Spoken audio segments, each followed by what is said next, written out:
السلام علیکم ورحمۃ اللہ۔ امام احمد بن حنبل رحمہ اللہ کا یہ قول ثابت ہے، اس کی سند حسن ہے۔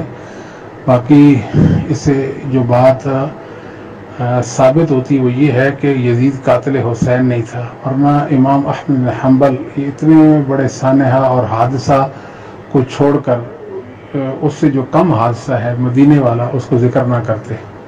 ایک بات۔ دوسری بات یہ ہے کہ امام احمد بن حنبل رحمہ اللہ تعالیٰ کا یہ اپنا ایک خیال ہے، ان کا ایک نقطہ نظر ہے، جبکہ یہ حقیقت کے قریب بات نہیں ہے۔ اس کی وجہ کیا ہے کہ امام احمد بن حنبل تو یہ فرماتے ہیں کہ یزید نے اہل مدینہ کے ساتھ ایسے اور ایسے کیا، جبکہ یزید نے نہیں کیا، اس کی فوجوں نے کیا، اس کو شاید علم تھا یا نہیں تھا، واللہ عالم، اس اللہ بہتر جانتے ہیں۔ اور تیسری بات یہ ہے کہ جو اس کی فوجوں نے اہل مدینہ کے ساتھ کیا وہ بالکل درست تھا۔ اس کی وجہ کیا تھی کہ وہ یزید کی بیعت روافض اور خوارج کے کہنے پہ چھوڑ رہے تھے اور ان کے شر کا حصہ بننے لگے تھے، اور اس کو حق حاصل تھا کہ وہ اس شر کو دبا دے، اس کا گلا گھونٹ دے۔ انہوں نے ایسا کر دیا۔ باقی یہ کہنا کہ 10,000 لوگ مر گئے، 1000 عورتیں پریگنٹ ہو گئی اور گھوڑے جو ہے نا مسجد نبی میں باندھ دیے گئے اور 3 دن مسجد نبی بند رہی، جب فتنہ ہو تو مسجدیں بند ہو جاتی ہیں، ایسی تو کوئی بات نہیں ہے۔ باقی وہ کوئی نہیں ثابت عورتوں والا معاملہ، اور قتل کا بھی کوئی نہیں۔ چلے کچھ چند قتل ہو گئے ہوں گے،